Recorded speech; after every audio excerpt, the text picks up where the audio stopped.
นะโมก็ว่านะโมด้วยกันหาดูนะตุลุงทาจะว่าละนะเอาปูจานไว้ไปเลย มายังพันเต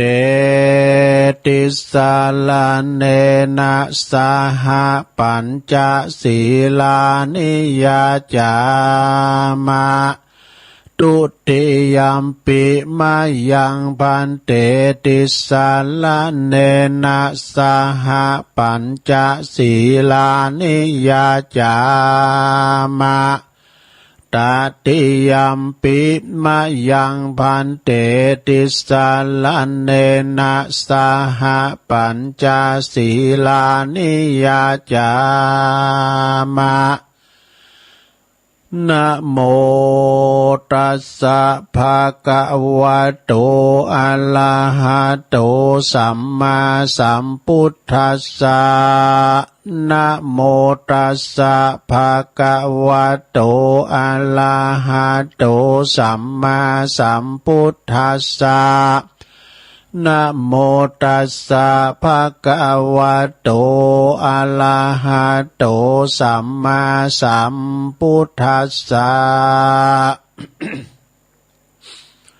พุทธังสรณังคัจฉามิธัมมังสรณังคัจฉา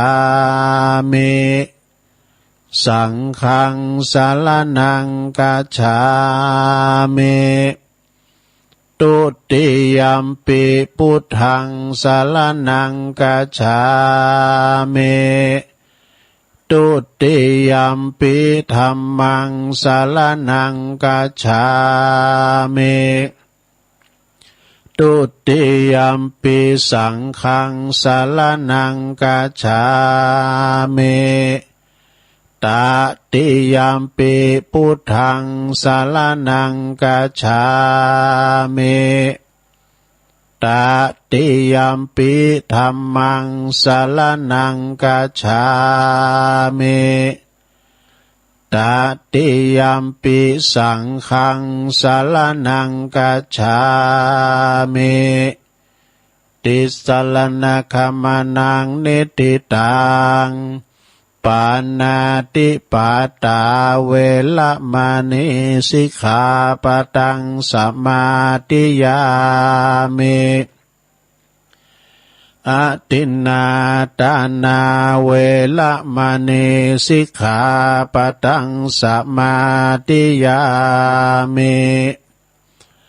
กามเมสุมิจฉาจาลาเวละมณีสิกขาปะทังสมาธิยามิมุสาวาทาเวละมณีสิกขาปะทังสมาธิยามิสุราเมรยะมัชฌะปมาตฐานาเวละมณีสิกขา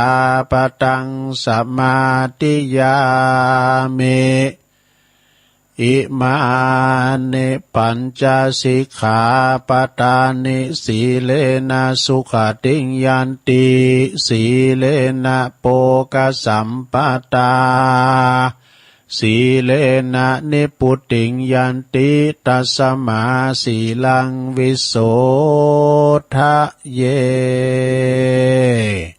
สาธุสาธุสาธุ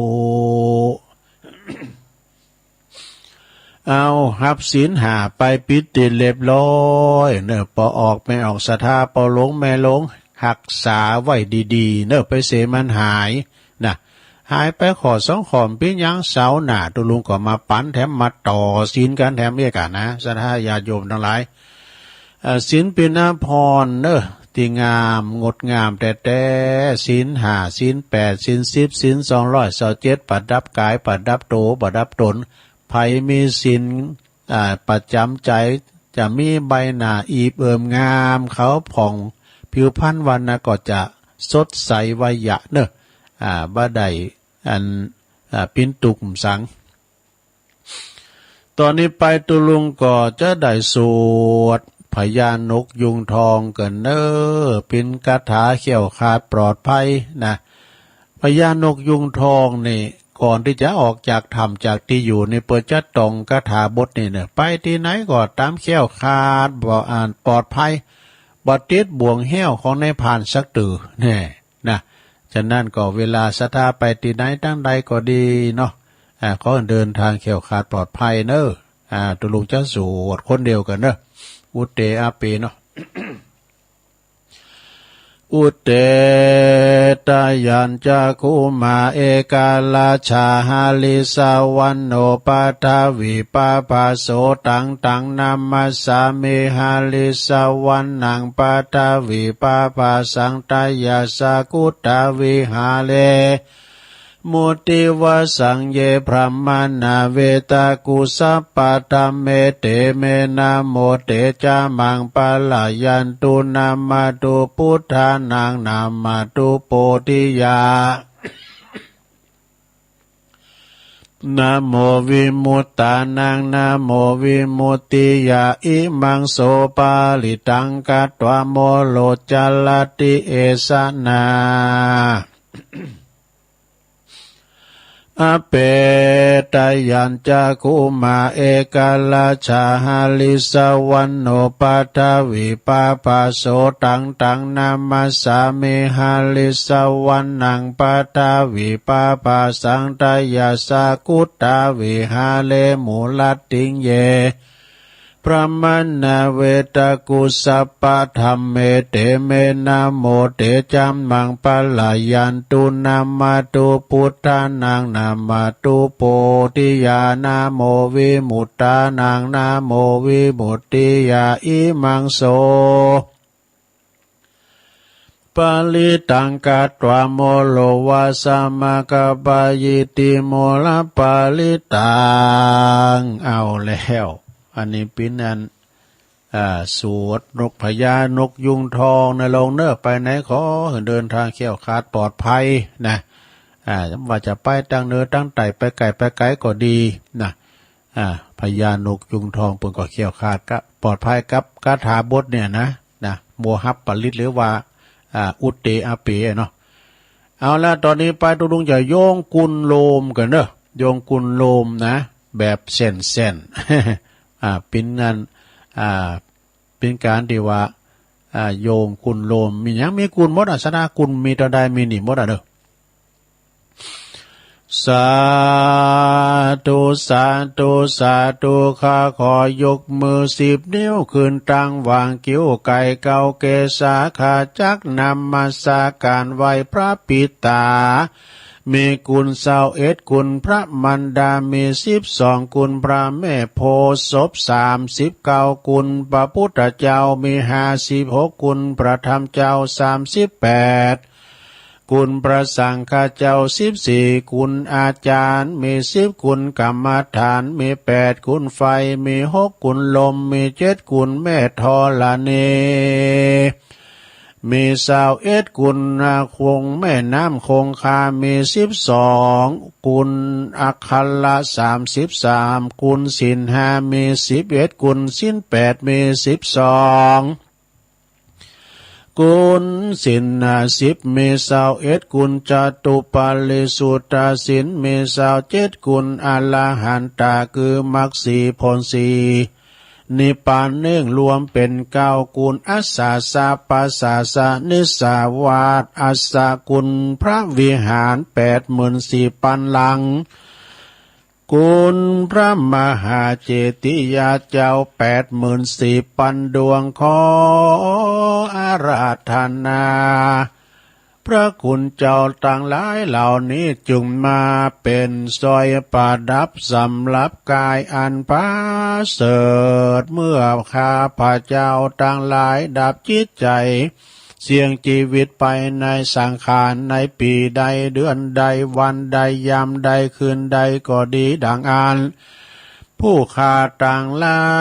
ยก็ขออาราธนาคุณพระเจ้าต่างหลาย กัวพระคุณเจ้าทั้งหลายจงมาเปิดประตูพระนิพพานคือเวียงแก้วแก่ผู้ข้าต่างหลายแด่เดินนิพพานาปัจจโยโหนตุโนนิจังนิพพานัง ปะละมังสุขังเอาแล้ว ไหวคุณโลมก็แล้วเฮ็ดเต้าอี้เนอะลงเนอะนะต่อไปนี่เฮาจะได้แผ่เมตตากะนะศรัทธาญาติโยมทั้งหลายการแผ่เมตตานี่ก่อนที่เขาจะแผ่เมตตาให้สัมภสัตทั้งหลายแผ่ตัวเก่ากันเนอะลงเนอะนะแผ่ตัวเก่ามันมีไฟก่อนเนี่ยอย่างไฟเฮามีเปิ้นแต่มาจิมุลีมาต่อที่เฮาเนี่ย เนาะแผ่เมตตาตัวเองก่อนอาหังสุขิโตโหเมขอให้ข้าพระเจ้ามีความสุขนิทุกโขโหเมปราศจากความทุกข์อเวโรโหเมปราศจากเวรอภยาปัชโชโหเมปราศจากอุปสรรคอันตรายทั้งปวงอนิโคโหเมปราศจากความทุกข์กายทุกข์ใจสุขีอัตตนังปริหัลลเมมีความสุขกายสุขใจรักษาตนให้พ้นจากทุกภัยทางสิ้นเถิดเอาแล้ว อันนี้เป็นแผ่เมตตากับตัวเองนะลุงเนอะตอนนี้ไปก็แผ่ให้กับสัมภสัตทั้งหลายแผ่เมตตานี่นะเอาว่าพร้อมกันไปเลยสัพเพสัตตาสัตว์ทั้งหลายที่เป็นเพื่อนทุกข์เกิดแก่เจ็บตายด้วยกันทั้งหมดทั้งสิ้นอเวราโหนตุจงเป็นสุขเป็นสุขเถิดอย่าได้มีเวรแก่กันและกันเลยอภัยยาปัชชาโหนตุจงเป็นสุขเป็นสุขเถิดอย่าได้เบียดเบียนซึ่งกันและกันเลยอเนคาโหนตุ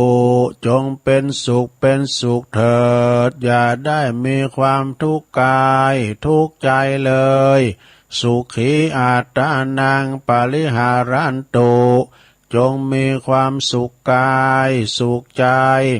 รักษาตนให้พ้นจากทุกภัยทางสิ้นเถิ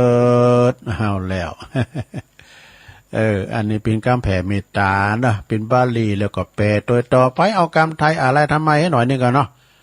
แผ่เมตตานะ ข้าพระเจ้าขอตั้งจิตอุทิศผลบุญกุศลนี้ไปนี้แผ่ไปให้ไพศาลถึงบิดามารดาครูอาจารย์ทั้งลูกหลานญาติมิตรสนิทกันคนเคยรักเคยชังแต่ครั้งไหนขอให้ได้ในกุศลผลของฉันทั้งเจ้ากรรมนายเวรเทพเทวันขอให้ท่านได้กุศลผลนี้เทินสัพพสัตว์ทุกท่วนหน้าเทพารักษ์จงประจักษ์ในกุศลผลนี้นาขอให้ท่านประสบสุขทุกเวลาสมดังข้าอุทิศให้ด้วยใจเทินเลี้ยวไปทำอย่างเลย เนี่ยเลี้ยวไปปิ้นอย่างความจริงนี่ก็แต่ละวัดนี่เปิ้นอาจจะหนักเลยนี่ก่อนนะแต่อันนี้เฮาแผ่เมตตาต่อไปเฮาจะได้แผ่เมตตาแบบเมืองนะลงเด้อแบบเมืองอย่างไรก็อีตังอย่างกินเจี้ยแล้วก็วันตาน้อยวันตาหลวงก็แล้วอันนี้ไหนนะเอาเด้อต่อไปเกมน้ำยาได้ไปยาเสกให้ในลงเด้อหยาดกึ่งนึงก็เดียวยาถาวาลีวหาก็ยาแถมกึ่งนึงนะแต่ไปยาเสกเด้อเอาให้กึ่งนึงกันเด้อแต่ถึงโขเนี่ยแต่ไปข่อมตอบลำไปนะว่าอีตังพาลอมกันไปเลยอิตังทานกัมมังเนปานะปัจจายโยโหตุโนเนจังอิตังศีลกัมมังเนปานะปัจจายโยโหตุโนเนจัง อิตังภาวนากัมมังนิปานะปัจจโยโหตุโนเนจังยังกินเจกุสาลังกาตาปังกัมมังสัพเพหิกาเตหิกาตังปุญญังโนอนุโมตันตุสุนันตุพนโตเยเตวะอัสสมิงทาเนอาติกาตาติกายุกาสัตตาหนตุสัพพสัตตาสุขิอัตตานังปาลิหาลันตุมาตาปิตาสุขิตาหนตุ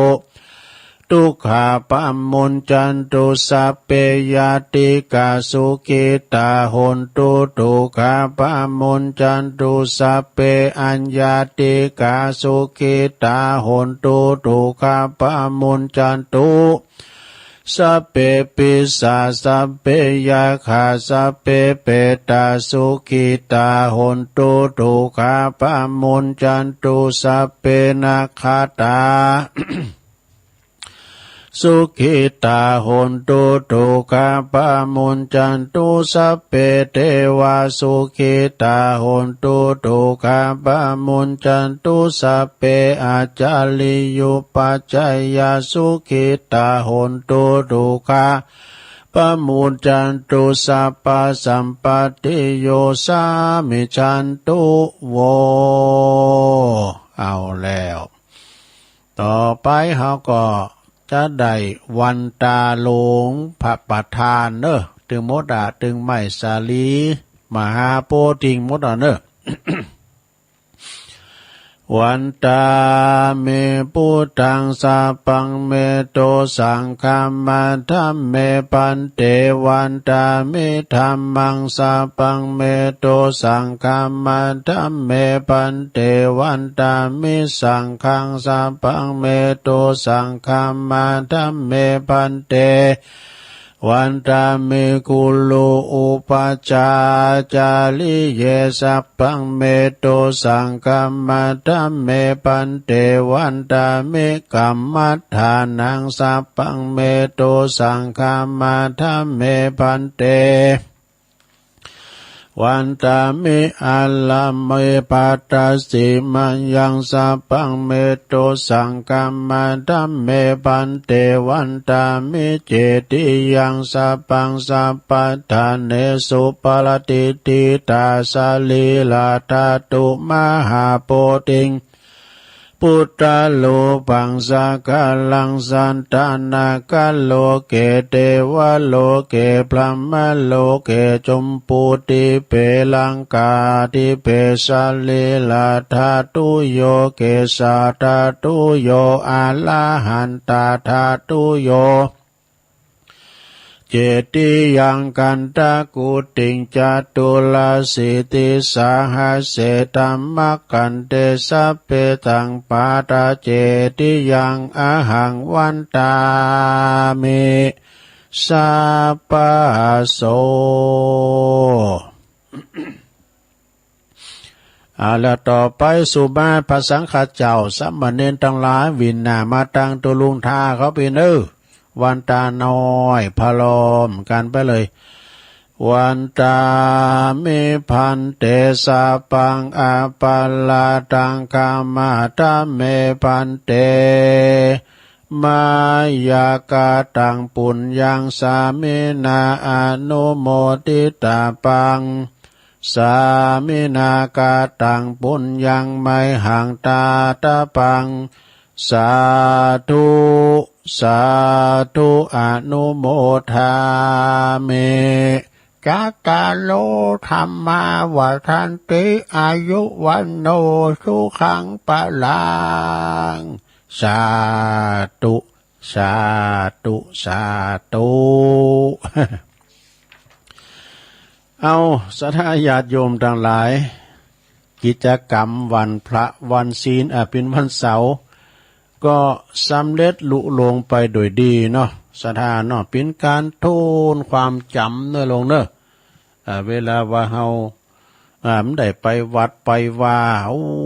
แต่หึงตัวปอนได้ไปมันก่อนเนี่ยเป็นเก้าเป็นโหไปปักกบกับปู่จาน่ะไอ้น่ะ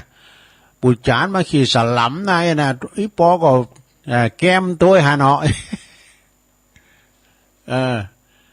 แล้วก็เวลาว่าอีปอเขาอีเมเขาไหนไปมื่นเขาก็ฟังตูลุงปีนนายเนาะมันจะปีนเจ้านายนะเอาปีนนายกับเขาวาดด้วยกันไปเอกนะปีนเก้าปีนกันเอาพระหือมาลืมนะหุ้นเฮาเนี่ยสนาญาโยมกาถาทั้งนั้นเนอะที่วามก้อนเนี่ยคุณเฒ่าเปิ้นเปิ้นได้ไปวัดไปว่าจะได้ก็ทะลงวิบากหายก่อมหายมสังก่อมเยอะนะเปิ้นก็จะไปสู่มาเกี่ยวเจ้าตังสามนี่แต่พอดึกพอเดินมาเห่ายังรู้นั้นโอ้จะมาอ่านเข้าไปในพระเจ้านี่ครับไปในวิหารครับไปสู่มาขันเกี่ยวตังสามแล้วสำเร็จก็ตานทำก่อแล้วตานโคก่อแล้วน่ะเปิ้นเควิบากเปิ้นไปเควิบากเปิ้นก็ว่าเปิ้นเสียงวิบากก็ไปคำเดียวน่ะซะได้ญาติโยมทั้งหลายฉะนั้นก็เฮาก็เกมกันไว้เด้อเกมหยังตุเกมตัวก่อนตายนะเกมกายก่อนแต่งซะได้มันบ้านแหน่บ้านนอนนะคุณเฮาบัดเดียวนะเตียวดุมอยู่แต่นะบทจะไปก็ไปนะมันจะว่ามีนิมิตเครื่องหมายอันความตายพยามากุลาดเนี่ยอันมันหมดเวลาปุ๊บมันเอาไปเลยไม่มีข้อต่อรองไม่มีอุทธรณ์ขอต่อทั้งปีได้ขอซื้อเอาสัก10,000นึงป่ะนี่นะซื้อเวลา10,000นะขออยู่ต่อทั้งปี2 ปีมันก็บ่ได้เนี่ยตึกไหนตึกหานบางทีเปิ้นเจ็บป่วยเมื่อขายมาปิ้นเวลาหึงเมื่อนานก่อมหายซักเติมปิ้นยาซักเตอคูณจำเตอเปิ้นเจ็บไข้ได้ป่วยยาซักอย่างเนาะเปิ้นไปก่อนนี่ก็มีนะชีวิตไม่แน่นอนเนาะสถานเนาะมันบ่แน่นอนสักอย่างอนิจจังทุกขังอนัตตาเนอะ ตอนนี้ไปตุลุงเจ้าวาธรรมทำกรรมเนาะสถานเวลาตุลุงหลายอยู่นะวาธรรมมรดกพื้นเมืองไอ้กรรมนะก็เรื่องเนี้ยเรื่องชาปนกิจคำสอนเนี่ยนะซะนะก็มีเจ้าภาพนางสาวเกษณีชัยเทพนะโลมปิ้นเจ้าภาพการเตะกันดำตัวเนอขออนุโมทนาพร้อมกับคณะสัตยาตึงหลวงตึงหลายปิ้นเจ้าภาพรวมกันหมดเนาะสัทธาญาติโยมเนาะปิ้นเจ้าภาพรวมกันหมดเลยตุลุงก็จะเตะผ่านคืนเนี่ยนะเนาะ ผ่านคืนนี่นอนใจผ่านคืนผ่านคืนหือสัทธาได้ฟังกันนะฟังไปก่อนรับไปนะลงเนาะฟังไปก่อนรับไปต่อไปพร้อมแล้วบอเนาะฟังน้ำฟังธรรมฟังเทศกันไปเดี๋ยวเขาก็มาอันนำกรรมประกาศข่าวสารงานบุญตักต่างลายแล้วก็เปิดสายสุดท้ายเนาะฟังธรรมก่อนลงนะบุจานไม่ไหนบุจานบุจานไม่ไหนบุจานมาเราแต่นาธรรมกันเหรอบุจานนั่นไอ้ นิพพานนังเยนะกัลลังรัมมังเยนะกาสายังปันดิโตตังโนมะกังอุติสิตงธรรมมุตตมังปัจจังอาราธานังกะโลมา ฟังทำไปรับไปในวันนี้ขอบคุณแม่เพนขาวเตี้ยเปิ่นปิ้นเจ้าภาพตันทำไปหาพระอุ้ยน้อยปันไม่อุ้ยเงินจีนาอินายอเนกชัยกาวินตันไปหาปอสอนใจกาวินตุยเนาะแล้วก็ตึงหลงตึงหลายเนอปิ้นเจ้าภาพกันตึงหลงตึงหลายโลมกันหมดเนอเจ้าภาพเก่าภาวงานรายการตุลุงในปิ้นรายการโลมหน้าหมูหมดนะรายการหน้าหมู เกมนำหยาดไว้เนอ นะโมตัสสะภะคะวะโตอะระหะโตสัมมาสัมพุทธัสสะยะติสังวาปะเตปิจังตาติสังปาลาปะเตภลังกัลยะนะกาลีกัลยาณังปาปะกาลิจาปาปะกาติสัทธโวดุลาสัพพุลิสัตทั้งหลายตั้งยิ่งใจหนุ่มเทาเมสาตาเข้าเป็นประธานเมใจบ้านผ่องแผ้วลับสินเลี้ยวฟังธรรมจุงดาจำแต่ตนติดสืบซนถึงปลาย จักบรรยายบอกกล่าวเฮือลูกข่าวกองดีถึงการเสียปีสับศพซากอันนักปราชญ์หากสอนปาน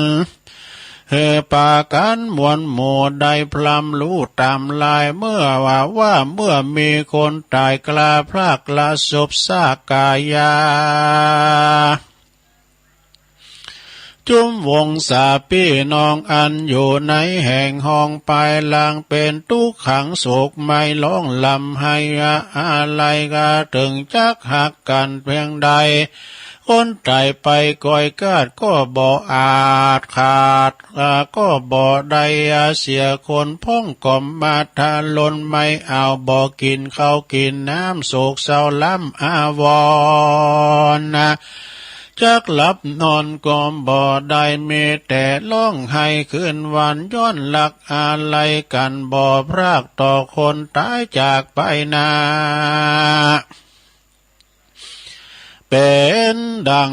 ว่าอกจากแตกย่อยยายแยกเปปังนักปราชญ์เจ้าก็ยังกล่าวไว้จุงเฮือได้จำหมายว่าเมื่อมีคนตายกลอยกล้าชีวิตขาดเป็นปิยาติกามีมวลหมู่ลูกเมียอยู่เป็นจุม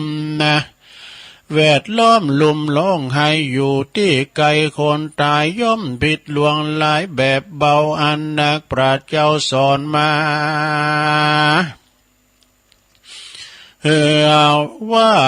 คนหมอลันนามูบหมูบ่อาจหูสันใดคนตายไปมวยมอดบ่อาจลอดคืนมาอันแล้วว่าอย่าตีกาเชื่อเผาตั้งลูกเต่ายิ่งใจแวดล้อมย้ายมวลหมู่ร้องให้อยู่จอมกาลทุกย่อมหวั่นไม่เอาไม่แก่ผู้ร้องให้ได้ก็มีกันมีคนตายกลอยกลาดกลอยเกิดกวนเกิดถอยตามธรรมอันองค์คำตนโยดเตสันโพธสอนมาว่าจุมสัตตามวลหมู่อันข้างอยู่โลกีย่อมมีย่อมตายในเสียงไข้อันบ่เว้นไว้ตัวใดภายจักตายไปก่อนหรือตายย่อนไปลุนเลี้ยวแต่บุญกรรมบาปอันกระหยาบมัวดำอันอากาศดำสร้างไว้ตั้งแต่ไทยเดิมตีเถิงเป็นเศรษฐีมั่งตา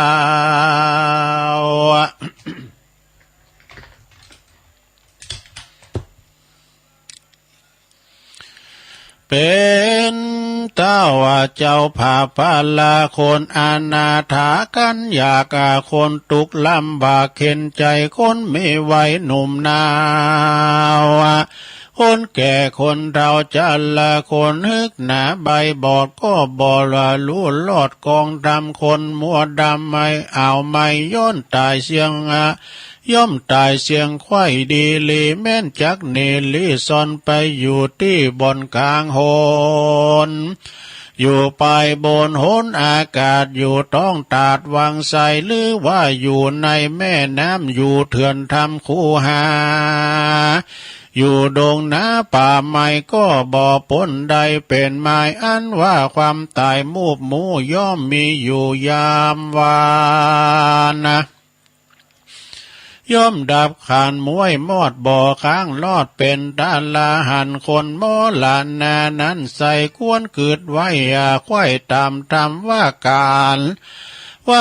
ไข่กำล่ำถอยหรือว่าคำหรือว่าตำก้อยมองขีบ่จังบ่ใจกองดีสักหยาดบ่ใจกองนักปราชญ์สอนปันกวนปาการก่อสร้างแต่ตาตั้งบุญ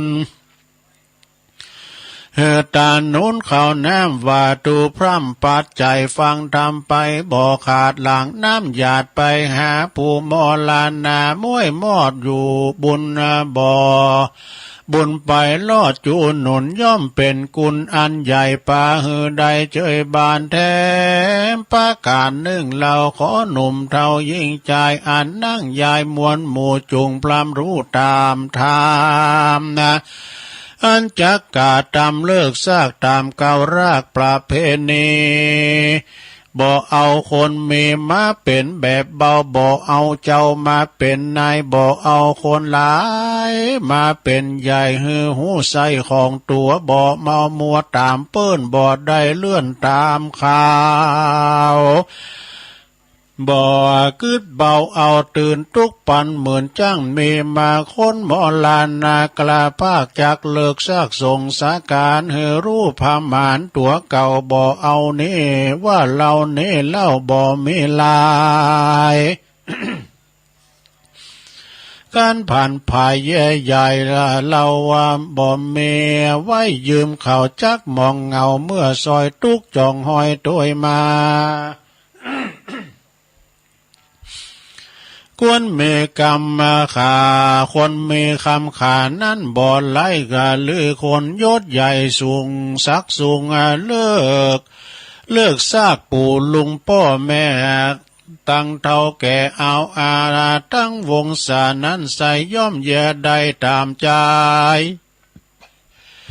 ใส่ลงคำใสว่าวาดเปียปาดดนนาตรีบอกไฟมีพร้อมควายมามันแม่นเยียใดแม่นเยียใหญ่สันได้เงินคำใสแต่ก่อนบ่รู้ผ่อนให้นี้บ่เครื่องขี่ไม่มาตุกบ่ปาดปลายลูนนะส่วนว่าการบุญนั่นโสดย่อมเป็นประโยชน์ลวงลายแก่ผู้ตายมวยม้างควรเกิดสร้างตามเมส่วนดนตรีปีป้าตังภาษาดลังกายเครื่องประดับลายนั้นใส่ก่อไฟย่อมไม่ได้ประโยชน์หลายน้อยใหญ่บ่หอนได้เมมาเยอะงามตาเอานาไต่ลุมฟ้าเมืองคนส่วนว่าใจตนนั้นเราล้นไม่เอามองขีคนในโลกีโลกไตตวนควายยิ่งใจกันว่าวำวายมวยมั่งจากโลกกว้างมาสงสารสายวงวานพี่น้องต่างเปื่อนป้องวงใหญ่ป้ากันไปพร้อมนาส่งถึงป่าจ้าเสียปีก็ปากันเนปีกปอกไหวนาออกขึ้นมาส่วนคนหมอลันนานั่นใส่สร้างกรรมไว้สันใดกรรมจักป่าไปสู่เขตตามเขาเหตุตามมาเดิมตีดังบาลีแต่ทายอันนักปราชญ์เจ้าวาเตเตสันนะไหว้วายาที่สั่งวาปาเตปิจังตาที่สั่งลาปาเตพลังกัลยาณกาลีกัลยาณังปาปะกาเลจะปาปะกังดังเนใครเก่าจี้ว่าปุกกาละผู้ใดนั่นใส่สร้างกรรมไว้สันใดกรรมจักไปตอบใส่หือใดร้ายและดีอุปมาเมเนลาวาดังลาหวานเม็ดเข้าลงดินกันอาจินเงยงอกเม็ดเข้านั้นก็ออกเป็นกลาบอกกายเป็นยาลอมคาอุปมานั่นใส่ดังคนโลกไตรสงสารได้ยามีใจหานกายหยาบกาดำบาปมัวดำบาปจักนำตกทอดลงสู่รอดอเวจีการกาดำดีก่อสร้างแต่ตาต่างบุญจักหนุนส่งอยู่เฮือได้สู่สวรรค์หรือไผ่ผ่านไปลอดเวียงแก้วยอดเนลปานะแถมประการหนึ่งแล้วนักปราชญ์เจ้าสาจะสอนว่ากันว่าคนเมื่อมอนมูบหมู่ปีน้องอยู่วงศาบอกกวนเววาร้องไห้หรือโศกไม่เครื่องขี่กวนนะหลีกหนีกรรมบาปอันกายหยาบจูปาการสุราบานไอน้ำเหล้ากะบ่อดื่มเหล้าลงคอจังผู้ปออิ่มใกล้ใจเบื่อในว่างลาบอกเอาสัตว์มาค้ำคาเพื่อลาบซากินกันพันนั้นเว้นขาดมาบ่ไม่หมาดมัวดำ มีสินจำจูผู้ทวนนากู้ยิ่งใจมีใจอาภายเพื่อแผ่หือตานแก่ปีกูเจ้าคนแก่เท่าจะลาคนอนาถากันอยากคนทุกข์ยากเครื่องขีอุทิศบุญมีส่งอยู่ให้แก่ผู้วำวายพลาบุญหลายก็น้อยย่อมจองหอยเมมาคนไก่กามวยมากได้รู้ลอดโมตานาบุญย่อมป่าพ้นจากต่างทุกข์ยากเครื่องขีส่วนญาติกาเมนั้นใส่บุญย่อมได้ฮือนาได้เจยบานสุขสำลานชื่นจอยดังไฟห้อยผาธนาขอสาธาจุภูตวนนากู้ยิ่งใจสุขสบายเตียงเต้าทุกคำเจ้าสวัสดีแด่เตเนติตังขียาสังวันนาวิเศษจาห้องเหตุคำสอนปองศพก็บางกรมสมเรสดิดแล้วเท่านี้ก่อนแลสาธุสาธุสาธุเอาแล้วศรัทธาญาติโยมทั้งหลายฟังธรรมจบลงไปอานิสงส์ปรุงศพนี่นะงานศพงานสากญาติโยมทั้งหลายเฮาจะหือมันเสียงหลายก็หลายจะหือมันเสียงน้อยก็น้อย เนาะแล้วแต่เจ้าภาพแล้วแต่กูลวงศาเฮากว้างขวางไปนะความจริงบัดเดี๋ยวนี้เปิ้นกะทัดลัดเปิ้นก็มันจะว่าจะเล่นกันอย่าบทโธลุ่มโง่ลุ่มควายอย่างสมัยแต่ก่อนเนาะบางทีบางแห่งก็ยังเล่นเข้ากองอยู่เอกสถานเนาะก็จบลงไปเนอะมรดกธรรมปืนเมืองขอบคุณเจ้าภาพนางสาวเกษณีชัยเทพนะก็บอกฮู้ว่าเปิ้นอยู่บ้านใดเมืองใดนะเปิ้นว่าก็เป็นเจ้าภาพเนาะแล้วก็ปอสมศักดิ์แม่เพนขาวเตี้ยนะบ้านตาจ่างก็ตานทำอุทิศบุญกุศลไปหาปออุ้ยน้อยปันแม่อุ้ยเงินจินาอิแล้วก็นายอเนกไซกาวินตานไปหาปอสอนไซกาวินตัวเนาะเบื้องแรกนี่ก็เอาปอนนี่ก่อนเนาะสาดาเอาปอนตึงโลตึงหลายเอาปอนหมูกันเนอะหยาดน้ำก็ได้นะยะถาวาลิวาหาปูลาปาลิปูเรนติสากาลังเอวะเมวะอิโตตินังเปตานังอุปกปติอิสิตังปฏิตังตุมหังคิปะเมวะสมิชตุสัพเพปูเรนตุสังกปาจันโทปนะละโสยะถามณิโสติละโสยะถาโสยาติธัมโมจะอายังนิทัสสิโตเปตานะปูชาจักตาอุลาลาปาลัญจาภิกขุนามานุปัตตินังตุมเหหิปุญญังปะสุตังอานาปกันติสัพพิติโยวิวัจจันตุสัพพะโลโกวินาศตุมาเตภวัตวันตรายโยสุขีติคายุโกภวะอภิวาตานาสีลิสานิจังวุตตาปัจจายโนจัตตารโอธัมมาวัฏันติอายุวันโนสุขังปะลังสาธุสาธุสาธุก็จบลงไปเนาะศรัทธาญาติโยมทั้งหลายฟังเทศน์ฟังธรรมกันไปมรดกธรรมเนาะขอประกาศให้หน่อยนึงว่าค่ำคืนนี้เนอะศรัทธาวันนี้วันที่22เป็นวันเสาร์โดยงานข่าวดำงานศพนะในนามของปอลงเนาะเขาปอลงเปิดจัดงานปอลงสีมายอดแก้วเหลืองนี่เปิ่นก็ได้ตั้งศพบำเพ็ญกุศลของแม่อุ้ยจันสมยอดแก้วเหลืองนะอายุเป็น80 ปีสราเตากับพระพุทธเจ้านะอายุบนะเปิ่นก็ได้ละสร้างเสียงบุญไปนะเปิ่นจะเขินศพวันผูกเนอะไปสุสานป่าจ้าสันตุนมือพุ่นนะซะเนอะแม่อายสันตุนมือพุ่นนะค่ำคืนนี้ก็เมตตาธรรมอาจารย์พระครูอภิวัฒนวิกรมวัดปากตั้งเจริญพอเฮานี่เปิดจะไปแสดงธรรมก็ศรัทธาก็ไปฟังกันหลายๆคืนวันที่20ที่ผ่านมาก็หลวงปอท่านพระครูสุจิตานุรักษ์เปิ้นก็ไปแสดงธรรมมาละประคืนแล้วนี่ไผจ้าท่านมหานรินทร์ยะ ตั้งได้มั่วแต่ว่าคืนนี้ก็ฟังพระครูอภิวัตนวิกรมเนาะเพื่อจะไปแสดงธรรมเทศธรรมขอแสดงความเสียใจกับครอบครัวของปหลงสีมายอดแก้วเหลืองโดยเนอเพราะว่าเปิ้นก็เคยขึ้นมาวัดพระธาตุโดยน้อยจึงรองนายกปหลงเขาปเล่งนรงค์เนาะเปิ้นโจขึ้นมานะมาไหวพระธาตุอยู่ก็ไปรวมบุญกันเนอสดาเนอตายปินมินเนาปินธรรมดาสัจธรรมเนาะก็ลุ่มหายแต่จากกันไปถ้าคุณห่อมตายก็ลุ่นโลกเอกนะก็ฟังกันไปก็เดี๋ยวตะลุงจะเปิดมือถือแต่ไม่ใช่เปิดสายด้วยนะจะได้น้อมนำเอาคติธรรมนะมาเล่าสู่จู้กันฟังแล้วก็จะมีข่าวสารงานบุญตัวยี่กันนอกสดาครูบาอาจารย์ฝากประกาศมานะฝากประกาศมาก็ของศรัทธาญาติโยมแล้วมแมลงคำบึดตุลุงก็ออกอยู่เนอะนะวันเสาร์นะอาจารย์ประครูก็มอบไม้ถวายเวลาแต่เปิดออนไลน์ส่งกระแสเสียงไปทางเวงป่าเป่าตั้งคืนแม่ขจารโมเดิร์นเรดิโอตั้ง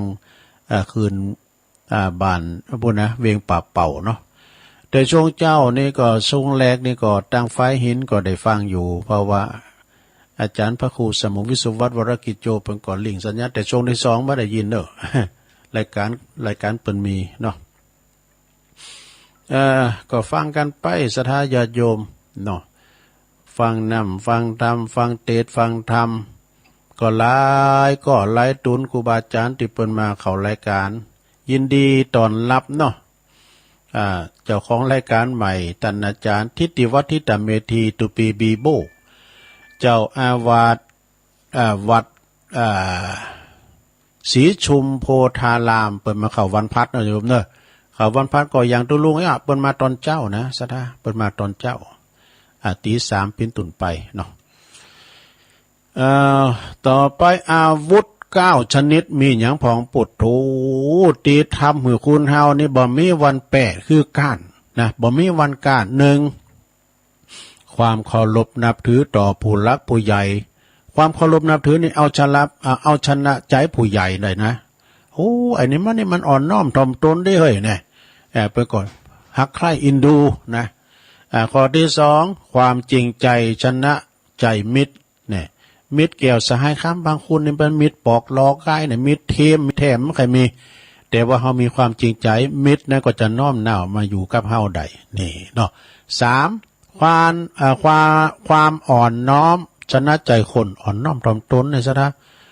ซับเตอตัวลุงในมือมอนะมือมอนั้นจะไปจูดงอนเบิ่มใจนะซับเตอโอ้ตุเจ้าเพิ่นมาเนี่ยหนูมุแก่ว่าลุงยกมือไหวก่อนเบิ่นน่ะมีหันเตอไปไหวแพ้นี่ปะโหตุลุงไปไหวผมกำลังบวชเนี่ยอ๋อพอละสีมันชี้ขืนนี่เนาะโอ้ยนี่พระครูไว้ใกล้น่ะยกมือไหวเบิ่นว่ามือมอเนี่ยอาจารย์มหามโนราเปิ้นสอบไหวเธอก็ยกมือไหวแล้วก็การอ่อนน้อมนะชนะใจคนข้อที่4ความเมตตาชนะใจสัตว์สัตตลิสารเนี่ยญาติโยมทั้งหลายสุมาเด้อสุนัขะหมานี่นะมันหู้มันรักแต่มันอู่มได้เฮาเอาหยังเลขมานะมันดึงเวทวันๆอยู่ที่เฮาน่ะ มันดึงไปไหนสุมาเด้อคุณที่มันหักหมาเนี่ยสุมาเด้อตีนเตะบบมันดึงหมาไก่ ถ้าว่าเฮามีเมตตาชนะใจสัตว์แน่ชนะใจสัตว์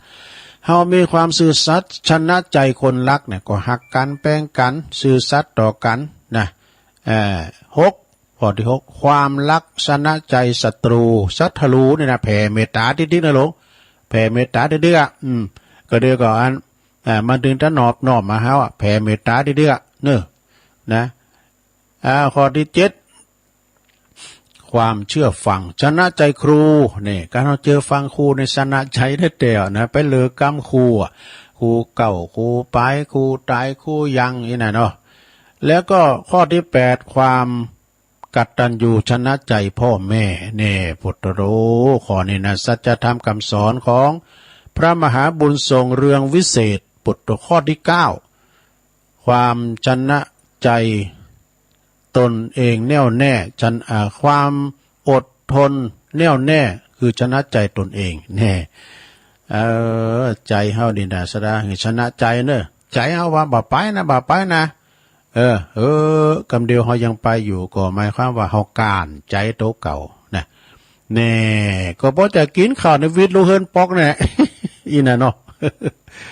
มันก็มีที่หันอย่างนี่เนาะกันเดียวอันนี้มันขอนี่กันเนอะก็ขอถามมันกันเนอะนี่นะของคุณแม่กันดาศรีเนตรแม่เดือนเพ็ญเขาเนี่ยเป็นสูงมาก้อยๆอ่านไปนะเป็นว่าเข้าใจแล้วจะส่งกลับโดยคนเฮานี่ที่เฮาเกิดมาเจอกันในปัจจัยเลิงบังเอิญน่ะลงเด้อมันอยู่ที่บุญแน่อยู่ที่บุญนะคุณเฮากันมันมีบุญได้มาปะกันมีธุระก็ไม่ได้มาหันอย่างซ้อบันวานะที่เคยโลมทำกันมาก่อนแล้วเมื่อมีวาสนาก็ต้องเรียกร้องนะเมื่อมีวาสนาในบ่ต้องเรียกร้องถึงเวลามันก็มาเจอกันพอดีนะเมื่อมีวาสนาก็ต้องจากกันไปนะเมื่อสิ้นวาสนาแล้วก็ต้องจากกันไปเมื่อสิ้นวาสนาต่อกันแล้วนะบุญหมดจากกันแล้วต้องจากกันไปลั่งอย่างได้ยุดยื้ออย่างได้มันก็ตึงบ่อยู่บ่ฟังดังนั้นนะสดาญาโยมในตอนที่เฮายังบัดจากกันเตือนนะเฮาก็ควรจะกระทำดีต่อกันต่อคนที่แวดล้อมเฮาทำดีก่อนหรือยังทำดีแวดล้อมคนที่เฮาหรือยังนี่นะเพราะเมื่อหมดสัญญากรรมเนาะเฮาหมดสัญญากรรมแล้วบ่ว่าจะมีเงินมีทองหรือว่ามีอำนาจจนล้นฟ้าก็บ่สามารถจะเลกล่องกลับคืนมาได้แน่แล้วก็บ่ฮู้ว่ากี่ภพกี่ชาติจะมาเจอกันอีกนี่ซะนะความโกรธทำหัวใจเฮาเนี่ยทำงานหนักความฮักทำหัวจิตใจของเฮาทำหัวใจของเฮาเนี่ยทำงานดี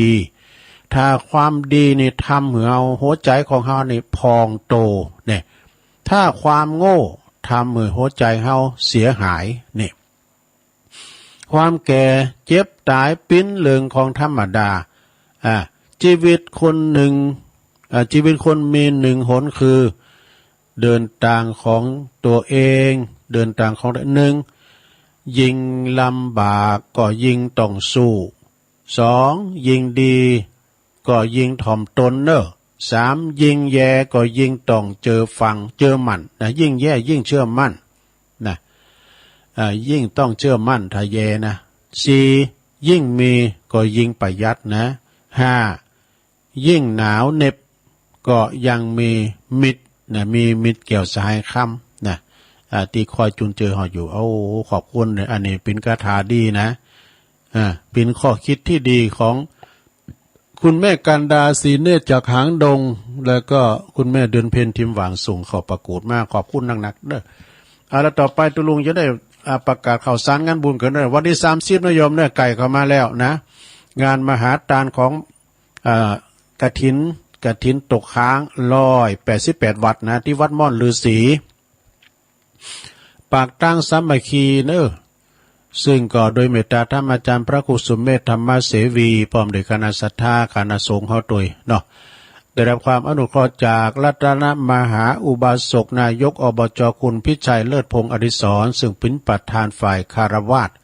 และได้รับเมตตาอันยิ่งใหญ่ในเจ้าพระคุณสมเด็จพระมหาธีราจารย์วัดเชตุพนวิมลมังคลารามเป็นประธานฝ่ายสงฆ์ได้ตอนรับครูบาอาจารย์ถึงปันกว่าตุนกัน288วัดนี่นะสดาวัด300ไปก็ได้นะเพิ่นจะมากันในปุตโต3ป้อยหลวงยำเต่าศรัทธาเจ้าดอกมาเป็นเลื่อนหมื่นนะสดาก็ปากันมาหยอดเลนตั้งแต่วันที่29เป็นต้นไปประกาศในค้ายจะมาสั่งมาติดต่อนะโคขายก็เจิญกันได้เปิ้นเก็บคาถาสักอย่างละนะ ถึงวันนี้เปิ้นไปเปิ้นแปลงเปิ้นกะเกมหุดโตเหลือปล่อยหลงเกิดสดาที่โคงแก้วอารามทั้ง3วัดมอนฤาษีที่พระเจ้าหลงสดาการไกลไปไกลมาการฮอดลองไปต่างไต่ไปต่างงานฮอดพุ่นนะเลี้ยวพอทางขวาเนาะห่างจากปากตั้งดอยน้อยไปประมาณ 3-4 กิโลแล้วเลี้ยวพอทางขวาพระเจ้าหลวงเปิ้นอยู่ไหนก็หารและปู่โทศทา20 กว่าล้านเปิ้นแปลงขนาดตึงศาลานี่นะสดายกมือไหว ถ้ากำปีกมาก็อยู่ทั้งซ้ายมือถ้าปันเฮาลองไต่ก็ถึงขวามือเนี่ยวัดม่อนฤาษีนะแล้วก็วันที่เสาเก่านี่ก็เป็นงานเสาเก่าเป็นปีนั้นกฐินวัดเปิ้นเด้อกฐินเงินล้านเพิ่นจะแปลงเมนนะที่วัดม่อนฤาษีนะแล้วก็วันนี้แล้วเนี่ยวันที่22วันเสาร์ตุลานี่นะก็วัดม่อนห้วยแก้วเปิ้นก็จะมีงานบุญกฐินเด้อที่อาจารย์พระครูกัลยาณปราโมทย์ท่านมหาสมชาติก่อไปตุลุงก่อไปยังมีรถตัวนี้ตุลุงขีดตกรถอย่างเงี้ยวันนั้นเปิ้นก็มาหับชะกรรมนะ ตกปัดละสะดองปิ้นหาไว้เปิ้นมาชะกรรมฟาววันนี้ก็กำลังฟาวก็ให้มีรถนะแล้วต่อไปวันที่27ตุลานะงานบุญกฐินที่วัดหนองผาขาวเด้อตำบลน้ำดิบนะได้ในนามของท่านพระครูสัทธิสารคุณนะพร้อมด้วยคณะศรัทธา30ตุลาก็ที่วัดดอนชัยเกษมนนฝาง6พฤศจิกาก็ที่วัดน้ำดิบหลวงเนี่ยตำบลน้ำดิบนะท่านพระปลัดรัตตัญญูรัตนวโรตุปีอามพร้อมด้วยคณะศรัทธาเปิ้นจะบูรณะศาลาการประเลนสุโสมลงไปเนาะ24ตุลาก็งานบุญทำบุญฉลองอายุวัฒนมงคลท่านพระครูมนุนกิจจาธรอนิเมธาเปิ้นเจ้าคณะอำเภอเมธาวัดท่ากาดนะซะนะ3พฤศจิกาก็ที่วัดบ้านกิวนะลำปางของตุจ้อยหรือว่าท่านพระอาจารย์เสน่ห์กาหลงนะในนามของท่านพระมหาสมชาติเพื่อจะไปตอดกฐินเนอะนะวันที่30ตุลาก็งานบุญกฐินสามัคคีทอดหน้าที่วัดป่ารกฟ้าตำบลหนองยวงอำเภอเวียงหนองล่องจังหวัดลำพูนเติมบุญหนุนบารมีสร้างมหากุศลประธานกฐินปีนี้ก็คุณพ่ออินตาคุณแม่สมนาวงสายยาพร้อมด้วยครอบครัวเนอะพร้อมด้วยคณะศรัทธาวัดป่ารกฟ้าทุกหอหลังคาเฮินในเมตตาบารมีธรรมอาจารย์พระครูสุนทรปัญญารัตน์เจ้าคณะตำบลหนองยวงวัดป่ารกฟ้านะก็วันที่30ตุลาเนอะแต่ว่าก็ไปแวกรรมนะแวไหนแวกาดพูด ไปบ้านพี่นันอุดเอาเคิงซักผ้าไปสอบเหมือนหลวงพ่อมาแวกาดกรรมกันวันที่24ตุลาก็ไปลืมเด้อวันติดเนี่ยกันวันจันทร์กันเนาะ24ตุลาเดี๋ยวก็งานบุญกฐินที่วัดประทาดอยหล่อเนอะตุลุงก็จะได้ไปด้วยนะที่พระอธิการจิตอนาลโยพร้อมด้วยคณะศรัทธาพี่น้องใต้ใน3คณะกันเนอะเพิ่นจะเอากองไปแห่ฟ้อนนกแล้วก็ฟ้อนลำโตฟ้อนโตด้วยพี่น้องไตนะไม่สุงค่า5พฤศจิกาก็งานบุญกฐินที่วัดคันธวาสทุ่งปุยเนอะนะ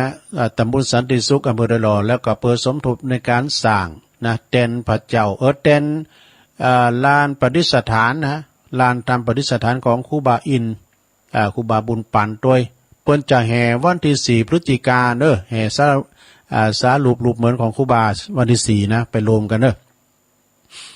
29ตุลาก็งานบุญกฐินที่วัดโพธิมงคลบ้านน้ำเพื่อพระนะฮะเวลาก็9:39ในเมตตาบารมีธรรมท่านพระครูโพธิพัทรวุฒิอาจารย์สิงห์ทองนะวันที่29ตุลาเนอะที่วัดโพธิมงคลนะ16ตุลาอันนี้แล้วไปแล้วไม่ได้ขีดแล้วก็23ตุลาก็ที่วัดผาเงือพระนารามเนอะอันนี้ก็ปุ้นตำบลนครจีรีอำเภอป่าซางเปิดสร้างโบสถ์แล้วก็สร้างกุฏิโดยครูบาลาหรือว่าท่านพระอธิการธงชัยวรธรรมโมสายบุญจากครูบาลาเนอะวัดผาเงือพระนารามนะฮะสุดแดนแห่งป่าซาง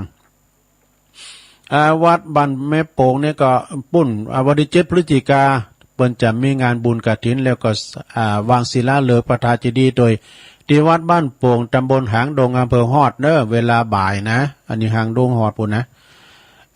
แล้วก็ต่อไปงานต่อไปศรัทธาไปอย่างวันอาทิตย์ที่23วันปิยมหาราชบดีเจริญโลมทำบุญฉลองอายุวัฒนมงคล63แล้วก็34พรรษาแล้วก็งานบุญทอดกฐินโดยนะในเมตตาบารมีธรรมอาจารย์พระครูวรวัฒน์พิสารภูลศักดิ์พรหมเสนเวลา9:39ณที่วัดวังกูตำบลน้ำดิบอำเภอป่าซางเปิดจะมีสืบจัดตาหลงแบบล้านนาด้วยแล้วก็จะมีการเจริญพระพุทธมนต์สืบจัตตาขอเจิญรวมมุดิตาจิตพร้อมกันพระจะมีโฮงตานไปเปิดก่อเจิญเด้อ23ตุลาเหมือนกันวัดปิยะวันมงคลวัดป่าไผ่บ่อทองก่องานบุญกฐินเนอะตำบลแม่โป่งดอยสะเก็ดปุณนะสืบจัตตาหลวงโดยเมตตาธรรมหลวงพ่อพระครูพุทธิธรรมรักษ์เจ้าคณะตำบลโดยแล้วก็ท่านพระอาจารย์สมเพชรปัญญาโนนะ วันที่23ตุลาเนี่ยที่วัดป่าไผ่บ่อทองดอยสะเก็ดนะแล้วต่อไปงาน6พฤศจิกาก็งานบุญกฐินที่วัดมงคลวารีตำบลขงเป้าอำเภอจอมทองเวลา 13.00 น.เวลาบ่ายในเมตตาบารมีธรรมในพระเดชพระคุณท่านเจ้าคุณพระศรีศิลปาจารย์ศิษย์กตัญญูในหลวงปู่พระพรหมมงคลนะฮะผู้ช่วยเจ้าอาวาสวัดพระรามหลวงนั่นแล้วก็หลวงพ่ออินผลอินทพโลโดยคุณแม่จันฟองคุณเชิดพงษ์กิ่วแก้วนะพร้อมโดยคณะเนอะท่านพระการวุฒิประภาโสครูบาบุญกรรมนี่เป็นปิ้นเกษตรด้วยนะเกษตรด้วยเป็นปลูกเขือก้าปลูกถั่วก้าผักกาดก้าปวดท้องเปเลอะนะวันที่30ตุลาก่อนงานบุญกฐินที่วัดเสาหินตำบลศรีบัวบานตัวเนอะท่านหลวงปู่บุญทรงโสภณจิตโตเปิ้นจะมีวันที่30ตุลาเนอะที่วัดเสาหินตำบลศรีบัวบานนะ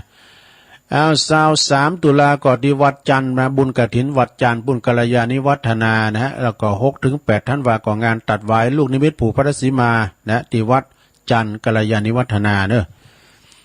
วัดป่าปี๊บวงเล็บพระเจ้าอมลิ้นหมู่ที่4ตำบลศพแม่ขาอำเภอหางดงจังหวัดเชียงใหม่ก็วันเสาร์ที่29ตุลาเนอะเสาร์เก้าตุลาเวลา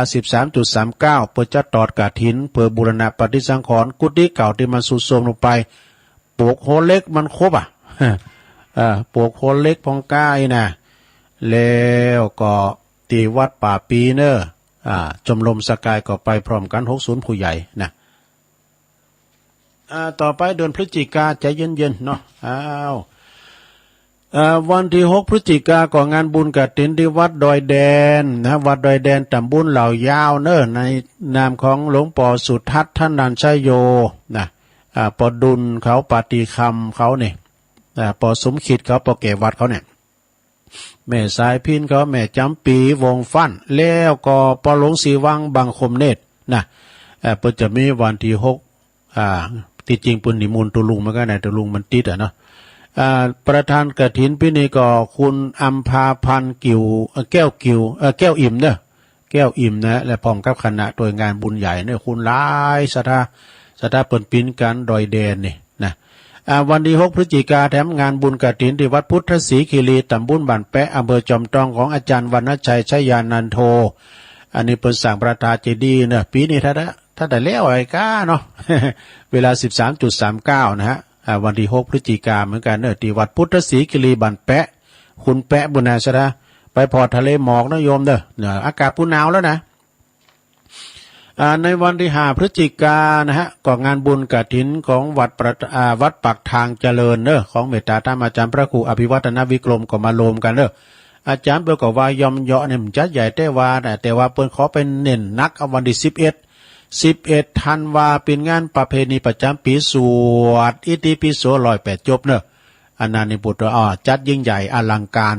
ยิ่งใหญ่ไฟกระพริบนะวันที่11ตุลา11ธันวานะสุมาเด้อวันที่5ธันวา5พฤศจิกายนนะสนะ5พฤศจิกายนจะไปงงเดินหน้าเนี่ยกะงานบุญกฐินที่วัดปากทางเจริญนะแล้วก็1พฤศจิกายนไปรวมบุญด้วยกันเฮาก็ไปรวมทำบุญตอดกฐินที่วัดทุ่งโป่งอำเภอเมืองปานจังหวัดลำปางของอาจารย์พระมหาสมชาติชาตปัญโยเปิ้นนึกถึงบั้นเกิดเนาะช่วยให้กูวัดกูว่าครูบาอาจารย์มีงานที่ไหนเปิ้นก็ไปตอนนี้คืนกำไรให้แก่ท่านมหากรรมเนอะปากันไปเนอะศรัทธาเนอะอาจารย์ท่านหลวงปู่พระครูสุจิตานุรักษ์ก็ปิ้นประธานพระครูอภิวัฒนะวิกรมก็ปิ้นประธานตุลุงก็ปิ้นประแทน มันตัวน้อยเบีน้อยห้อยน้อยนะก็ขอได้ไปรวมเปิ้นก็พอใจแล้วนะ1พฤศจิกายนเนอะที่วัดบ้านโป่งวัดทุ่งโป่งอำเภอเมืองปานของอาจารย์มหาสมชาติชาตปัญโยเปิ้นดัดแปลงกุฏิเนอะ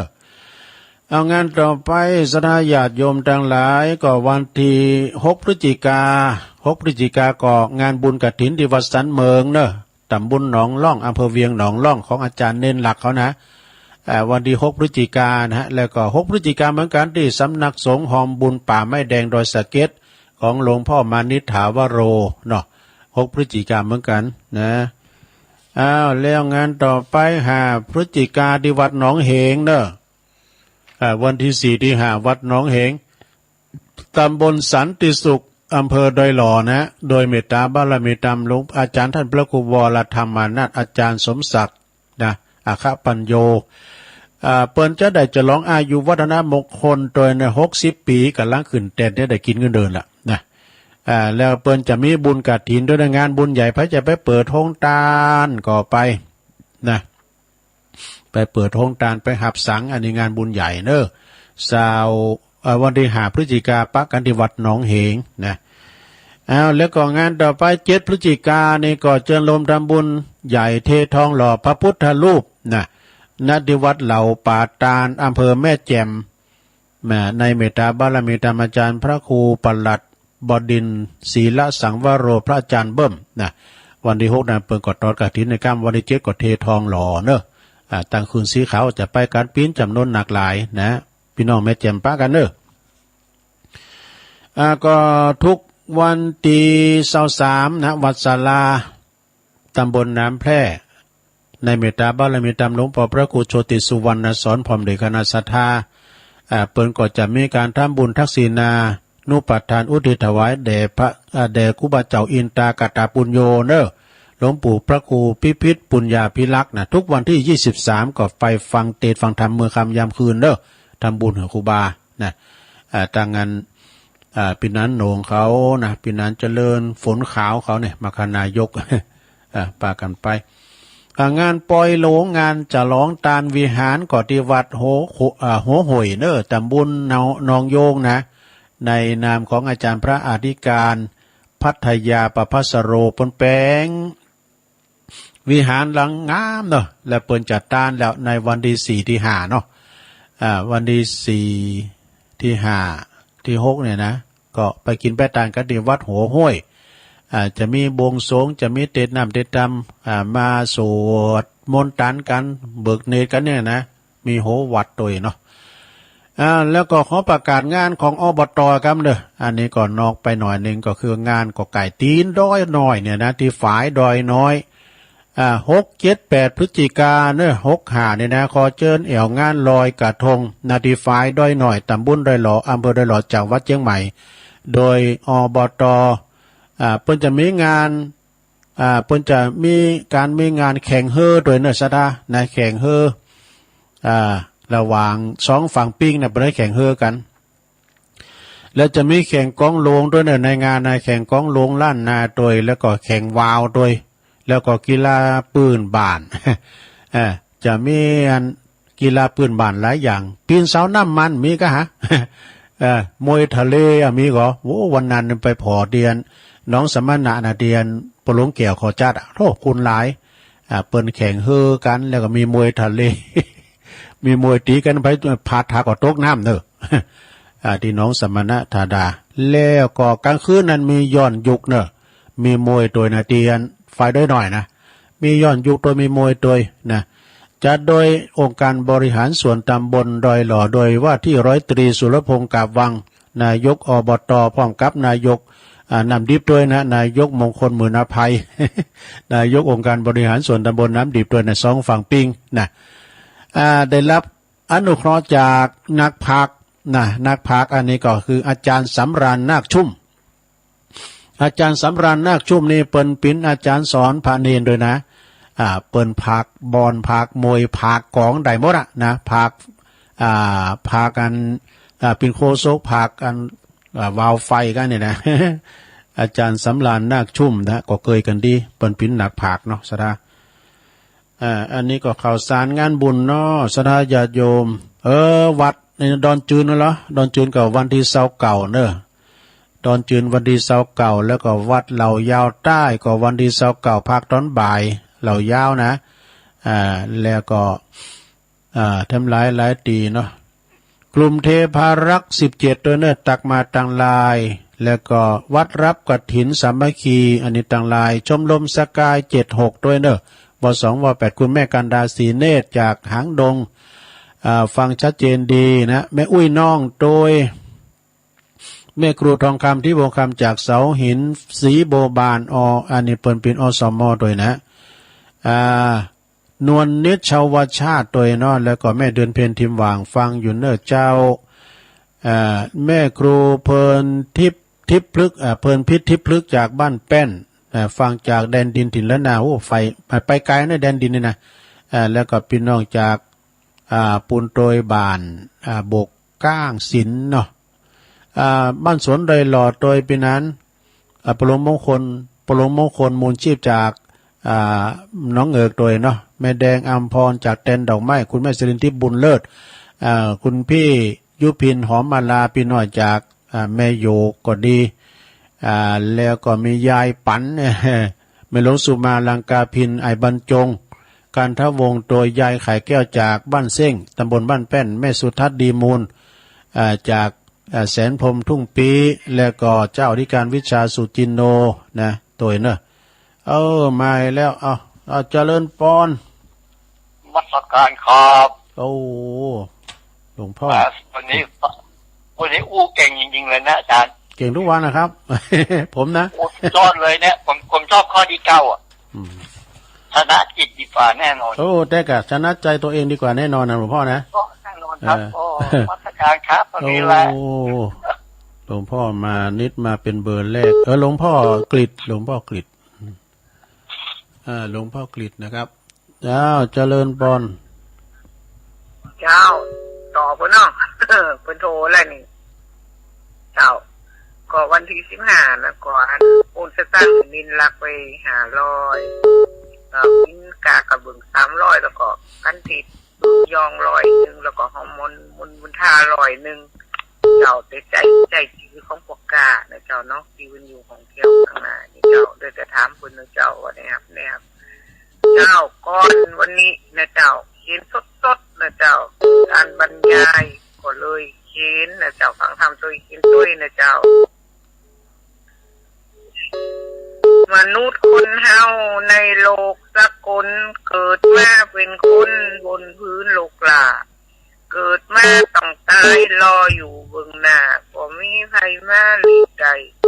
ฮู้แต่วันเกิดบ่ฮู้วันตายบ่ฮู้วันใดมันรออยู่ท่าพอถึงข้าวตายเวรกรรมตั้นมานอนรับอยู่กาก็ยังตายใดน้องโวลำพูดูข่าวยิ่งตายก็ขานอนยายเล็งกันเป็นถอยเวรกรรมมาไขว่ก็ตายแต่น้อยกรรมเวรตำหอยเดี๋ยวนอความตายมาจ่องบ่ต้องไปขอจักไปขอต่อก็ตึงบ่ได้จักเป็นสิทธิคนอยากไกลตึงว่าใดตึงสายแน่นอนอยู่ตามธรรมะตามคำพระสอนคำบอกตัดล้อนใจเดินฟันเจ้าใจเดินฟันเจ้าคำยองวรรณกรรมนะเจ้าคำว่าข่มตบนะเจ้าภาษาไทยแปลว่าเอาคว่ำแล้วก็คว่ำลงนะเจ้าไปสาเจ้าข่มตบคุณแม่จงดีเข้ามาขอบคุณได้แม่จงดีเชื้อกันทานะจากเมืองฝางเนาะเจริญปอนแก้แม่แสกแก้วตัวเลืองอันนี้แม่น้องโบชัยประการเนาะแม่ซีทอนเจ้าน้องโบชัดเจนดีแน่วันนี้นะจะดูพระบาทอุดมพระบาทอุดมเนาะเจ้าดีแล้ววันนี้หนาวน้อยๆเนาะวันนี้หนาวมาหน่อยนี่เขามีอยู่เจ้าหนาวมาหน่อย25 องศาสาธุพอนาฬิกาที่หลวงพ่อโชติสุวรรณสอนเนาะปั่นตานนี่นะ25 องศาเจริญปอนนมัสการครับน้องกบเป็นน้องเบลมาแล้วน้องกบเนอร์ครับผมเป็นน้องเบลมาแล้วช่องแล้ววันนี้ขอบคุณเด้อน้องกบเด้อพุ่นเริ่มหนาวหรือยังครับหนาวมาหน่อย25 องศาพอให้พอดีเนี่ยไม่รีบวันนี้เด้อครับผมครับรักษาสุขภาพเด้อเห็นกันครับนมัสการสาธุน้องกบนี่อยู่แม่ริมบุญนะไวสารพระอาจารย์เน้นรักนิมนต์นะครับครับผมจากภาษาหลวงลุงนะครับวันนี้ก็ได้ฟังธรรมได้ฟังกิจกรรมได้ฟังธรรมม่วนอกม่วนใจวันนี้อันนี้ส่งการโปร่งศพมันมีอย่างป้องรายละเอียดเนี่ยมันจะมีในหมด อันนี้ส่งการโปร่งศพมีอย่างมันมีถ้าจะหูเขาเนาะมันต้องบรรยายอย่างนักละเพราะว่าเปิ้นมีข้อมูลในหันโมด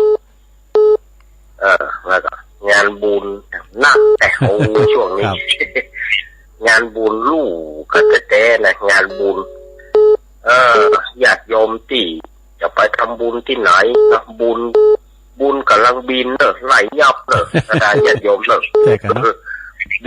บุญกำลังบินก็จะยับวุยเที่ยงวันที่8แล้วงานบุญกฐินก็มีละวันที่8กับโมตาแล้วต่อไปมันก็จะเป็นพระป่าเป็นอย่างไปครับผมวันนี้ก็ฝากปฏินะครับขอบคุณเนอะสมณเณรเอาลักปัญโยนันได้เป็นมาสรุปโดยลืมไปวันที่เก่าที่วัดฝายหินเนอะเก่าตุลามชนะวัดฝายหินนะที่ต่างแห่งสถานีเนอะก็พากันไปรวมทำบุญตอดกฐินนะฮะที่วัดฝายหินเนาะที่ต่างแห่งสถานีนะเก่าเจริญปอนเจ้าได้สาเจ้าตุลุงอุ้ยสาวอุ้ยสาวอุ้มเจ้าวันผมจบเหนือนี่นะฟังเอาใบนักแล้วตุลุงหมดอ่ะว่าปอนอะไรอย่างเงี้ยด้วยดีกะว่าโดยกันฮะเนาะมันบ่ลืมดิได้ไปวัดเป็นเหมือนล่ะเรื่องนี้จะได้สาวอยู่หลังบ้านเนี่ยกะเขาก็เอาวัดเป็นบาทเนอะเอาบาทเป็นวัดบาทเป็นวัดก็ว่าด้วยนะเป็นทำบุญเขาบอกว่าสาธุคนนะแต่โทษปัตตานุโมทนาไมสาธุภาพเนอะแล้วลุงเนอะเหมือนกันเนอะแม่เนอะสาธุเนอะเจ้า089955560506เจริญปอนสาธุตุลุงนะอินไม่ฟังแดนดินหินรัตนาเนอะเจ้าแดนนี่ไปไกลเนอะแดนดินนี่นะเจ้าแม่สาบเสมอควรนะครับเจ้ามีกำลังใจเนอะเจ้าขอบคุณอุ้ยอินนักเนอะหลุดไปละแม่เพนขาวเตี้ยว่าไปเลยข้าราชเจ้าแสงไฟสว่างตาแสงธรรมะสว่างใจสว่างตาได้แสงไฟสว่างใจได้แสงธรรมเจ้าชัดเจนนะตุลุงเด้อหยาดน้ำมาร้อยแล้วตุลุงดีแล้วเจ้าว่าเจ้าสาธุแม่เพนขาวเตี้ยคนสู้ชีวิตนะจากตัดจางเวงน้องหลงเจริญปอนไม่สาเจ้าตุลุงไม่สาวรักเจ้าอันนี้ใช้ประการมาแล้ว2เจ้าฟังตุลุงนะเจ้าพระบาทอุดมเจ้าตุลุงชัดเจนเลยนะวันนี้เนาะเจ้าไม่สาเจ้าตุลุงยินดีหลายๆเนอะสาธุใช้ประการเจริญปอนครับไว้วันนี้บุญสายบุญปัดชุด3 วันก่อนติดแต่มันทำมันตัดเสียลงก็ปล่อยโอกาสเนาะ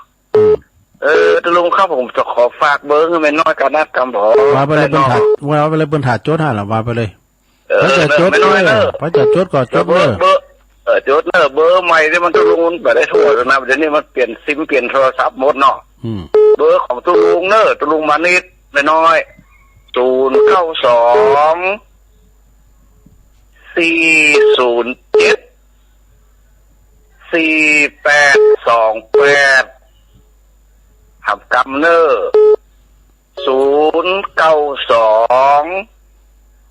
407 4828สองรอบผมจัดการตุลุงกดโจทย์เห็นน้อยจดแล้วครับตุลุงกับว่านะครับโอ๊ตได้โทรหลังไปครับบุญจะโทรว่าหายไปไหนฟังแต่รอเจ้าลูกบทที่3ไปก่อนนั้นแผ่นดินไหวมันได้ยินก็รับลึกนี่หมดรู้ถ้าเขาโดนตื่นเสียงอย่างระเบิดลงนี่ก็นึกว่าเบิดที่อยู่ในปัจจัยอยู่สลาวอ่ะนี่ว่าโดนลองของแล้วคือขันลมตัวมาปุ๊บตัวสนุกเรื่องป้าของมันเศร้า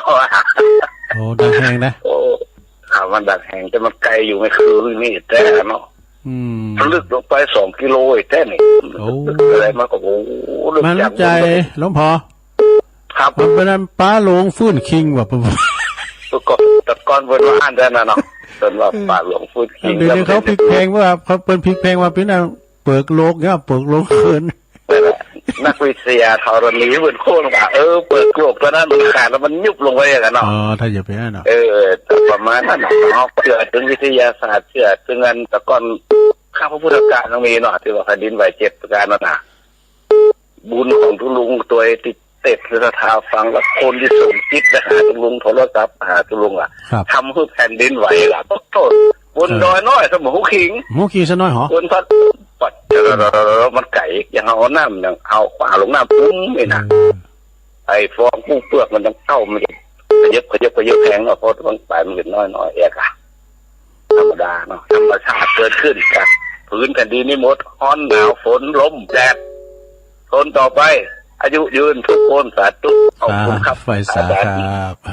เพื่อว่าแผ่นดินไหวลำใหญ่จะแป้งเนี่ยข้อมันแป้งแต่ถึงโมงตัวเจริญปอนภาษาตุลงผมปะนั้นภาษาจากนั้นเขาอย่างนั้นปะนั้นอันนั้นก็หายไปหมื่นเลยวันซื้อโทรหาตุลง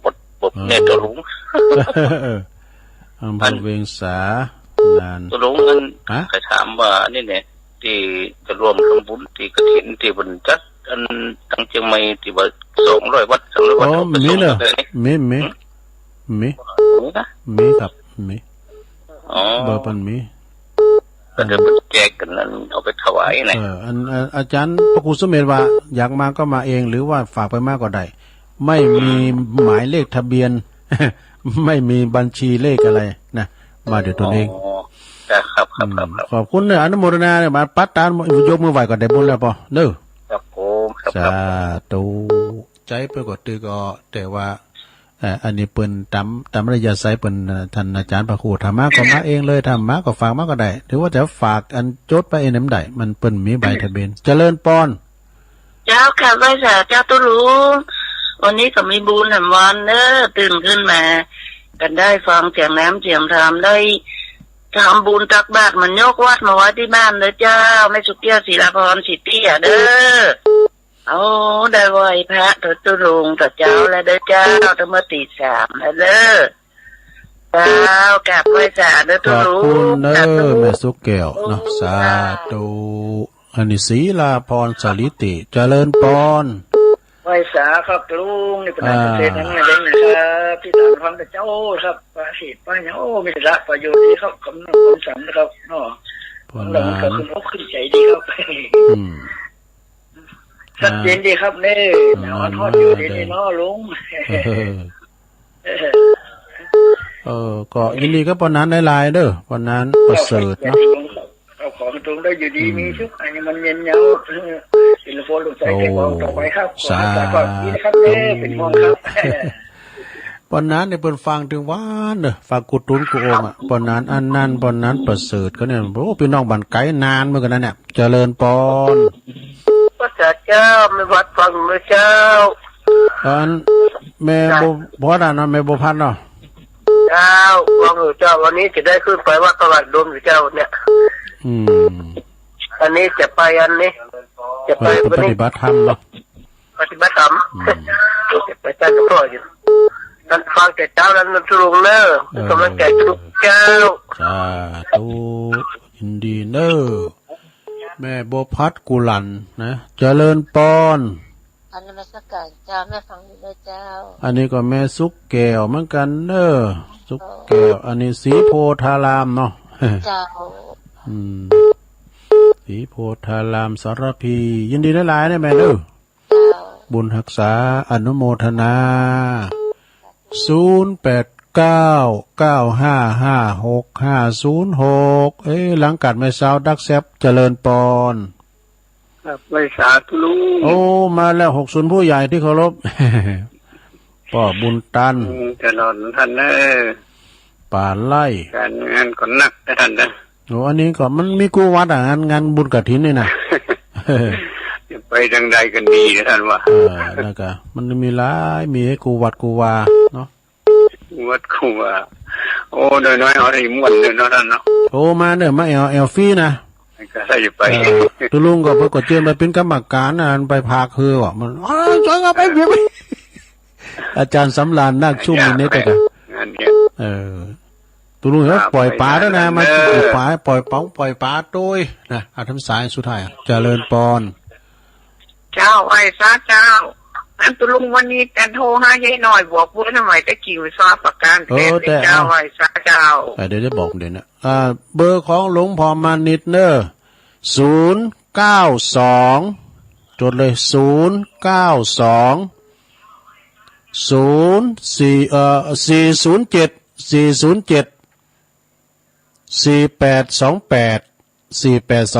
เอาทำกำฟังอีกครั้งเบอร์หลวงพ่อมานิถาวโร092 407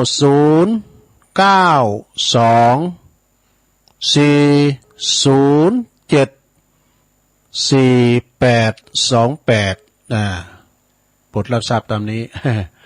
เอาละสดายาโยมดูลุงก่อนจำเป็นต้องอำลากันเนอยกทาเพราะว่าถึงเวลาแล้วรายการอื่นไปจะมาเข่าเนาะอาจารย์นิคมกิจจาสาโรเปิ้นจะได้เข้าต่อรายการตุลุงเนี่ยเนแมลงบึดเมื่อคำปักกันน้ำใหม่เนาะตีแม่ขจารย์โมเดิร์นแล้วก็วัดหอยตองซักแล้วก็ออนไลน์มาดังฝ่ายหินโดยช่วงแรกเนาะช่วงที่ซ้อมได้ฟังนะขอบคุณกูเสียงกูสายขอบคุณสถานีกูซองโดยเนอร์ขอบคุณทุกท่านที่ฟังโดยอยู่ดีมีสุขเนอร์วันพัดสุขหนาพัดหนาสุขหนาไปปะกันได้ใหม่เนอร์จัตตาโลธรรมาวาตันติอายุวันโนสุขังปะลัง